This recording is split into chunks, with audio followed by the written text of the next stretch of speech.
तो दोस्तों आज के इस वीडियो में मैं इस तगड़े 12 वोल्ट के एडाप्टर को बनाकर दिखाने वाला हूं, जिसे आप अपने घर पे बहुत ही आसानी से 100 रुपए के अंदर ही बनाकर तैयार कर सकते हैं। और दोस्तों इससे आप बहुत सारी चीजें चला सकते हैं। सोलो फ्रेंड्स, मैं आशीष आपका स्वागत करता हूं एक और नए और अमेजिंग वीडियो में। तो दोस्तों आज के इस वीडियो में मैं आपको एक 12 वोल्ट का एडाप्टर बनाकर दिखाने वाला हूं। और ये जो 12 वोल्ट का एडाप्टर होने वाला है, ये नॉर्मल एडाप्टर जो कि मार्केट में मिलते हैं उससे थोड़ा सा अलग होने वाला है। नॉर्मल एडाप्टर जो है बहुत ही जल्द खराब हो जाते हैं। जैसे दिवाली वगैरह पर आपको जो है 12 वोल्ट की स्ट्रिप चलानी होती है, तो आप जो है उसके साथ जो है एक 12 वोल्ट का एडाप्टर लाते हो, लेकिन वो बहुत ही जल्द खराब हो जाते हैं, आपको फिर से दोबारा लाना पड़ता है। लेकिन आप जो है इस एडाप्टर को अगर बना लेते हो और इसके साथ जो है आप कई सारे स्ट्रिप को कनेक्ट करते हो, ये कई सालों तक चलेगा, ये जो है खराब नहीं होगा। दोस्तों इसे मैं एक एक स्टेप आपको एक्सप्लेन करूंगा कि आपको इसे कैसे बनाना है, कौन कौन सी चीजें यूज करनी है। बहुत ही छोटा सा कनेक्शन है, बहुत ज्यादा कनेक्शन है नहीं। मैं इसका जो है सर्किट डायग्राम भी आपको दे दूंगा, आप बहुत ही आसानी से इसको घर पे बना लोगे और आप जो है इसका यूज कर सकते हो। और इसका यूज आप एलईडी स्ट्रिप चलाने में ही नहीं, कई सारे कामों में कर सकते हो जहां पर आपको जो है 12 वोल्ट की जरूरत होगी। तो दोस्तों आपको मैं एक एक स्टेप एक्सप्लेन करूंगा, तो वीडियो में अंत तक बने रहिएगा। तो चलिए इसको बनाना शुरू करते हैं। और इसे बनाने से पहले आपसे एक रिक्वेस्ट है कि अगर आप इस चैनल पे नए हैं तो चैनल को सब्सक्राइब करने के साथ साथ बेल आइकॉन दबा दीजिए। इस वीडियो को लाइक और शेयर कर दीजिए। हमें इंस्टाग्राम पर भी फॉलो कर लीजिए, इंस्टाग्राम का लिंक आपको डिस्क्रिप्शन में मिल जाएगा। तो चलिए इसको बनाना शुरू करते हैं, लेट्स मेक इट। तो दोस्तों इस एडाप्टर को बनाने के लिए मैं यहाँ पर एक ट्रांसफार्मर का यूज करने वाला हूँ और इसकी रेटिंग आप देख सकते हैं 606 का ये ट्रांसफार्मर है। और आप जो है इसको 500 milli ampere, 750 milli ampere, 1 ampere तक भी रख सकते हैं। और आपको 606 का ही लेना है क्योंकि ये थोड़ा छोटा होगा। आप जो है 12012 या फिर 120 का भी यूज कर सकते हैं, लेकिन वो ट्रांसफार्मर थोड़ा बड़ा हो जाएगा तो आपका जो एडाप्टर है वो काफ़ी ज़्यादा भारी हो जाएगा, तो उसका यूज़ ना ही कीजिए। यहाँ पर 606 के ट्रांसफार्मर से भी आप जो है 12 वोल्ट ले सकते हैं। और ये ट्रांसफार्मर छोटा और हल्का होगा तो काफी कॉम्पैक्ट साइज में हम एक अच्छा सा अडाप्टर बना सकते हैं। तो यहाँ पर आप देख सकते हैं कि ये जो आगे के वायर हैं वो इस ट्रांसफार्मर के सेकेंडरी वाइंडिंग से आ रहे हैं और ये जो रेड वायर हैं वो प्राइमरी वाइंडिंग से आ रहे हैं। यानी कि रेड में हमें इनपुट देना है और दोनों ग्रीन वायर से हमें आउटपुट लेना है। तो ये जो ट्रांसफार्मर है वो AC to AC step down transformer है, जो कि हमारे घरों में आने वाले 220 वोल्ट AC को 6 वोल्ट AC में कन्वर्ट कर देगा। तो इसके आउटपुट में से भी AC करंट ही निकलेगा, यानी अल्टरनेटिव करंट ही निकलेगा, तो उसे हमें DC में चेंज करना होगा। तो इसको DC में चेंज करने के लिए हमें एक ब्रिज रेक्टिफायर बनाना होगा जो कि AC वोल्टेज को DC में कन्वर्ट करेगा, जिसके लिए हम यूज करने वाले हैं इन डायोड्स का। ये जो है बहुत ही कॉमन डायोड्स हैं जिनका कि नंबर IN4007 है। तो इसी से हम जो है एक ब्रिज रेक्टिफायर बनाएंगे जो कि हमारे AC करंट को DC में चेंज करेगा। यहाँ पे आप देख सकते हैं। तो ये जो डायोड हैं इसमें आपको 2 टर्मिनल मिल जाएंगे। यहाँ पे आप देख सकते हैं एक सिल्वर कलर की पट्टी बनी होगी, वो जो है कैथोड होता है। एक जो है ब्लैक कलर की पट्टी होगी जो कि थोड़ी सी बड़ी होगी, वो जो है एनोड होता है। तो हम यहाँ पर 2 डायोड लेंगे, दोनों के कैथोड को एक साथ कुछ इस तरीके से जोड़ देंगे। यहाँ पर आप देख सकते हैं कि हमें क्या करना है कि 2 डायोड लेना है, दोनों के सेम टर्मिनल यानी दोनों के कैथोड को एक साथ कुछ इस तरह कर देना है। और फिर 2 डायोड लेना है और दोनों के सेम टर्मिनल यानी कि एनोड को, ठीक है, एक बार 2 कैथोड और एक बार 2 एनोड को जोड़ना है कुछ इस तरीके से। तो यहां पर आप देख सकते हैं 2 डायोड के एनोड और 2 डायोड के कैथोड मैंने कुछ इस तरीके से जोड़ दिया है। अब हमें क्या करना है कि इन दोनों ग्रुप्स को, यानी कि दोनों के एनोड और दोनों के कैथोड हमने जोड़ दिया, अब इन दोनों के ग्रुप्स को हमें एक साथ कुछ इस तरीके से मिलाना है और दोनों को एक साथ कनेक्ट कर देना है। इसे आप जो है उल्टा सीधा कर सकते हैं, कोई दिक्कत नहीं है। तो चलिए इनको भी जो है हम कुछ इस तरीके से जोड़ लेते हैं। अब यहां पर आप देख सकते हैं कि चारों डायोड एक साथ कनेक्ट हो चुके हैं और यहां पर एक फुल वेव ब्रिज रेक्टिफायर बनकर तैयार हो चुका है। अब ये जो है हमारे ट्रांसफार्मर से स्टेप डाउन किए गए AC करंट को DC करंट में चेंज कर देगा। लेकिन इसमें जो है हमें एक कैपेसिटर लगाना होगा ताकि हमें जो DC करंट मिले वो और ज़्यादा फिल्टर होके और ज़्यादा अच्छे से मिले। तो यहाँ पर मैं 25 वोल्ट 2200 माइक्रोफैरेड का एक जो है कैपेसिटर जो है यूज करने वाला हूँ। और यहाँ पर आप देख सकते हैं इसमें भी 2 टर्मिनल होते हैं। इसका टर्मिनल पहचानना बहुत ही आसान है। इस कैपेसिटर पे एक सफ़ेद कलर की पट्टी बनी होती है, वो जो है नेगेटिव होता है और दूसरा वाला पॉजिटिव होता है। और ये जो हमारा ब्रिज रेक्टिफायर है हमें जो है अपने कैपेसिटर को कनेक्ट करना है। तो यहाँ पर आप देख सकते हैं जहां पर 2 जो है एनोड मिल रहे हैं यानी काले कलर वाली पट्टी मिल रही है, वहां पर हम जो है अपने कैपेसिटर का पॉजिटिव वाला कनेक्ट करेंगे। और जहां पे हमारा जो है दो कैथोड एक साथ मिल रहे हैं, वहां पर हम कैपेसिटर के नेगेटिव वाले टर्मिनल को कनेक्ट कर देंगे। जैसा कि आप यहां पर देख सकते हैं मैंने कनेक्ट कर दिया है। अब ये जो हमारा ब्रिज रेक्टिफायर है वो जो है थोड़ा ज़्यादा बड़ा लग रहा है, मतलब कि उसके लेग्स चारों तरफ निकले हुए हैं, उसको मैं यहाँ पर कटर से काट कर छोटा कर लेता हूँ। तो यहाँ पे आप देख सकते हैं कि ब्रिज रेक्टिफायर के साथ कैपेसिटर या फिर कैपेसिटर के साथ ब्रिज रेक्टिफायर जो है कनेक्ट हो चुका है। अब हम इस ट्रांसफार्मर के साथ अपने ब्रिज रेक्टिफायर को भी कनेक्ट करेंगे। तो यहाँ पे आप देख सकते हैं कि ट्रांसफार्मर में से हमें 3 वायर मिल रहे हैं, तो चलिए इनको छोटा कर देते हैं, कुछ ज्यादा ही लंबे हैं। तो दोस्तों यहाँ पे हमें जो है सिर्फ इसमें से आ रहे 2 वायर की जरूरत है। बीच वाला जो ब्लैक वायर है जो कि नेगेटिव वायर है, यानी कि ये 606 का ट्रांसफार्मर है, तो 0 वाला जो वायर है उसको हम हटा देंगे और 6 और 6 का जो है हम यूज करेंगे, यानी दोनों जो है पॉजिटिव, दोनों जो है ग्रीन वायर का यूज करेंगे। तो यहाँ पर मैंने कवर हटा लिया है।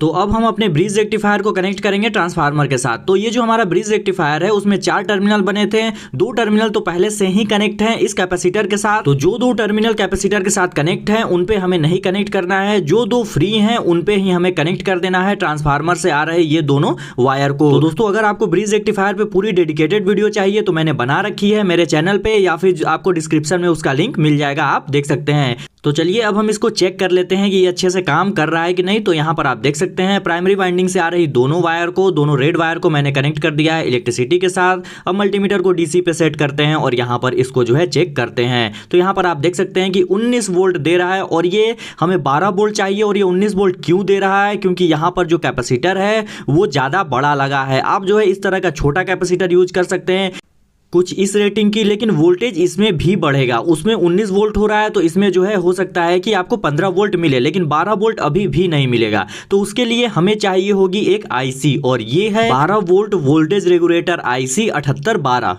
तो ये जो 7812 IC है इसका जो यूज है हम करेंगे अपने वोल्टेज को 12 वोल्ट तक लाने में। अगर हम इसे यहाँ पर लगा देते हैं तो हमारा जो वोल्टेज है एकदम स्टेबल हो जाएगा, उसके आउटपुट में से 12 वोल्ट एक्यूरेट निकलेगा। तो यहाँ पर आप देख सकते हैं पहली और दूसरी जो पिन है वो इनपुट की होती है और दूसरी और तीसरी पिन जो है आउटपुट की होती है। बीच वाला ग्राउंड होता है जो कि इनपुट और आउटपुट दोनों के लिए कॉमन होता है। तो इस पर मैंने वायर कनेक्ट कर दिया है और इस आईसी के इनपुट वाला वायर यानी कि पहला वाला जो टर्मिनल है उसको हम कनेक्ट कर देंगे हमारे कैपेसिटर के पॉजिटिव वाले टर्मिनल के साथ। और इस आईसी के बीच वाले टर्मिनल से आ रही वायर यानी कि ब्लैक वायर को मैंने कनेक्ट किया है जो कि नेगेटिव का वायर है, उसको हम कनेक्ट कर देंगे यहां पर कैपेसिटर के नेगेटिव वाले टर्मिनल के साथ। यानी कि आईसी का कनेक्शन ये जो हमारा कैपेसिटर है उसके साथ पैरेलल में करना है, नेगेटिव का नेगेटिव, पॉजिटिव का पॉजिटिव में। अब यहां पर आप देख सकते हैं कि कनेक्ट हो चुका है। अब हम इस आईसी से जो भी आउटपुट लेंगे ये जो है 12 वोल्ट ही देगा और यहां पर ट्रांसफार्मर या फिर ब्रिज रेक्टिफायर में कोई भी अगर वोल्टेज फ्लक्चुएशन होता है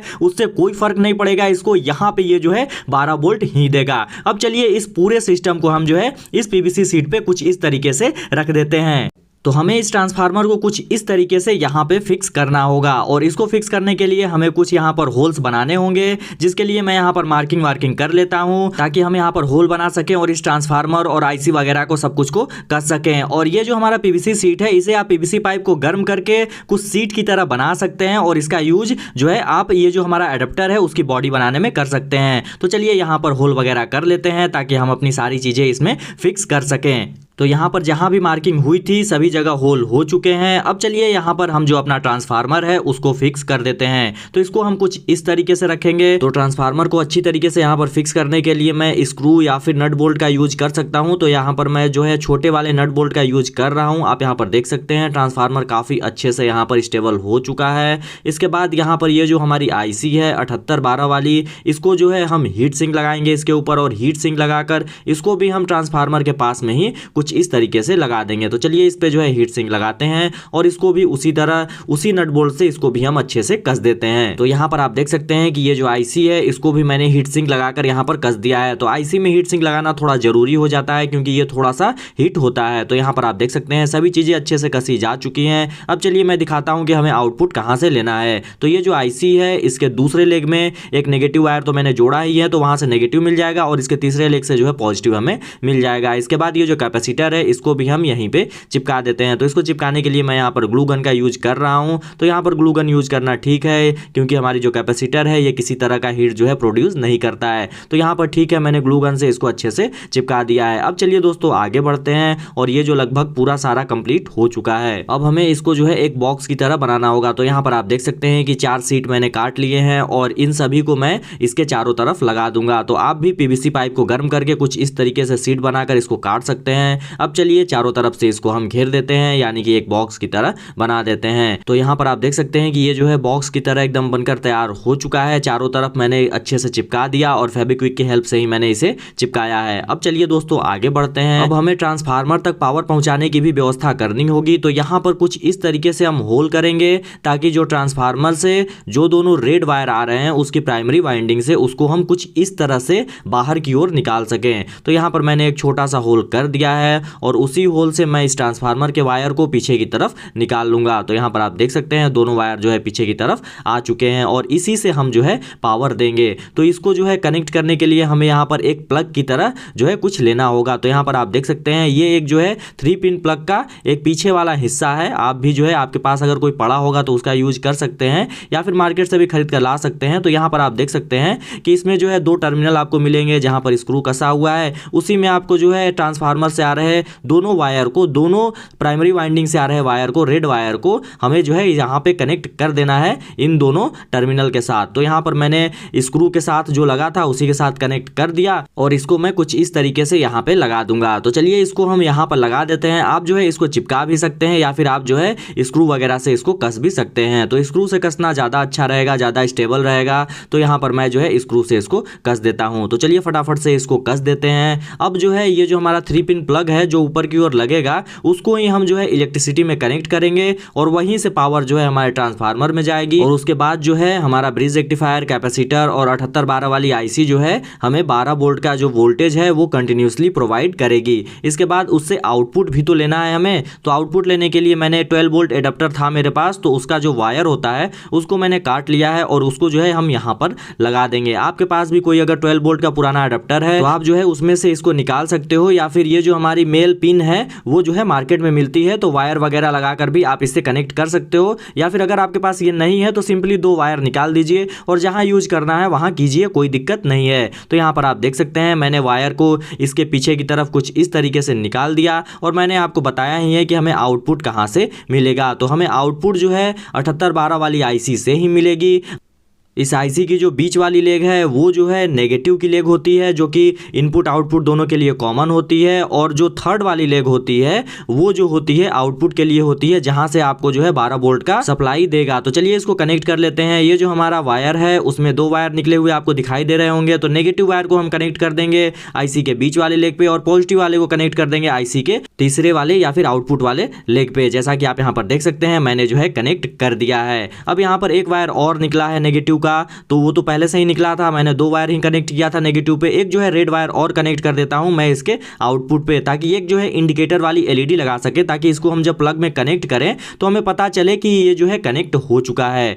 तो मैंने इसको ऊपर से कवर करने के लिए कुछ इस तरीके से सीट काट लिया है एकदम इसी के बराबर का, ताकि ये जो है अच्छे से ऊपर से कवर हो सके। अब चलिए इसको थोड़ा सा जो है स्प्रे पेंट से कलर कर देते हैं। तो दोस्तों यहाँ पे आप देख सकते हैं मैंने जो है इसको कलर कर दिया है, ग्रे कलर से किया है और ये जो है सूख भी चुका है। तो आपके पास अगर स्प्रे पेंट है तो कलर वलर कर सकते हैं, नहीं है तो ये ऑप्शनल है, उससे कोई जो है फर्क नहीं पड़ेगा। तो अब इसके ऊपर वाले हिस्से पर मैंने यहाँ पर एक एलईडी लगाई है और एलईडी के पॉजिटिव वाले लेग में आपको जो है एक 1K का रेजिस्टेंस यहाँ पर लगा देना है, ताकि एलईडी जो है खराब ना हो। और यहाँ पर 2 वायर जो मैंने आउटपुट से निकाला था उसको सीधा सीधा आपको जो है एलईडी के साथ कनेक्ट कर देना है। तो पॉजिटिव वाले वायर को आपको कनेक्ट करना है रेड एलईडी के जो है पॉजिटिव वाले लेग पे, और नेगेटिव वायर को आपको कनेक्ट करना है रेड एलईडी के जो है नेगेटिव वाले लेग पे, कुछ इस तरीके से। तो यहाँ पर आप देख सकते हैं ये कनेक्ट हो चुका है। अब जो है हम इसे जैसे ही प्लग इन करेंगे तो हमारी एलईडी जो है ग्लो करने लगेगी। अब चलिए इसको हम अच्छे से बंद कर देते हैं। तो यहाँ पर मैंने जो है एकदम एक्यूरेट इसी के साइज का काटा था, तो ये जो है काफ़ी अच्छे से बंद हो जाएगा। अगर ये जो है एक बार बंद हो गया तो आप जो है चिपकाइए ना चिपकाइए कोई फर्क नहीं पड़ता है, ये अच्छे से स्टेबल हो जाएगा। अगर चाहते हैं तो आप जो है पूरा पैक भी कर सकते हैं, कोई दिक्कत नहीं है। तो हमारा ये जो 12 वोल्ट का एडाप्टर है ये बनकर तैयार हो चुका है। अब आप इसका यूज 12 वोल्ट के बहुत सारे इक्विपमेंट को चलाने में कर सकते हैं। तो चलिए अब इसकी टेस्टिंग देख लेते हैं कि ये जो है कितना अच्छे से काम कर रहा है।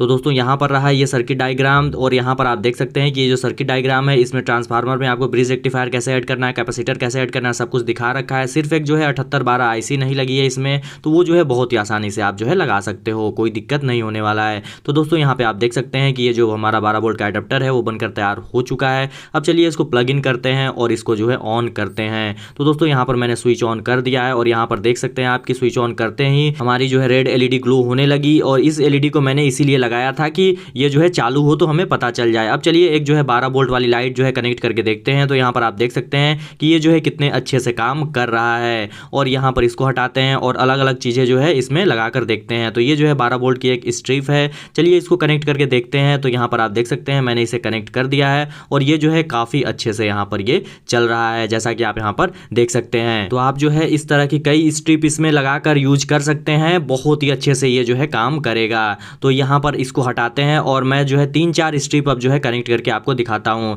तो यहाँ पर आप देख सकते हैं ये जो है 12 वोल्ट के लंबे लंबे एलईडी स्ट्रिप्स हैं, चलिए इसको भी कनेक्ट कर देते हैं। और ये जो है उस स्ट्रिप की अपेक्षा ज़्यादा पावर कंज्यूम करता है, और यहाँ पर आप देख सकते हैं कि ये जो है कितने अच्छे से काम कर रहा है। यानी दोस्तों आप जो है इस एडाप्टर को बना सकते हैं, यूज कर सकते हैं। ये जो है आपका 100 रुपये के अंदर ही बनकर तैयार हो जाएगा, क्योंकि मैंने इसमें जो है छोटा ही ट्रांसफार्मर लगाया है और वो जो है 60-70 रुपये का आपको मार्केट में मिल जाएगा। उसके बाद वाली चीज़ें आपको 20-30 रुपये में सब कुछ हो जाएंगी। तो चलिए इससे जो है थोड़ा सा और पावर लेने की कोशिश करते हैं। तो यहाँ पर आप देख सकते हैं कि मैंने एक 775 का मोटर यहाँ पर कनेक्ट कर दिया है इससे, और ये जो है काफ़ी अच्छे से चल रहा है, यानी कि हमारा एडाप्टर जो है वो बहुत ही अच्छे से काम कर रहा है। आई होप दोस्तों आपको ये वीडियो पसंद आया होगा। अगर आपको ये वीडियो पसंद आया हो, वीडियो से कुछ सीखने को मिला हो, इसकी मेकिंग आपको अच्छी लगी हो, इसकी मेकिंग आपको समझ में आई हो, तो इस वीडियो को लाइक कीजिए, हमारे चैनल को सब्सक्राइब कीजिए। मिलते हैं कैसे ही नए और अमेजिंग वीडियो में, तब तक के लिए अपना और अपनों का ख्याल रखिए। जय हिंद।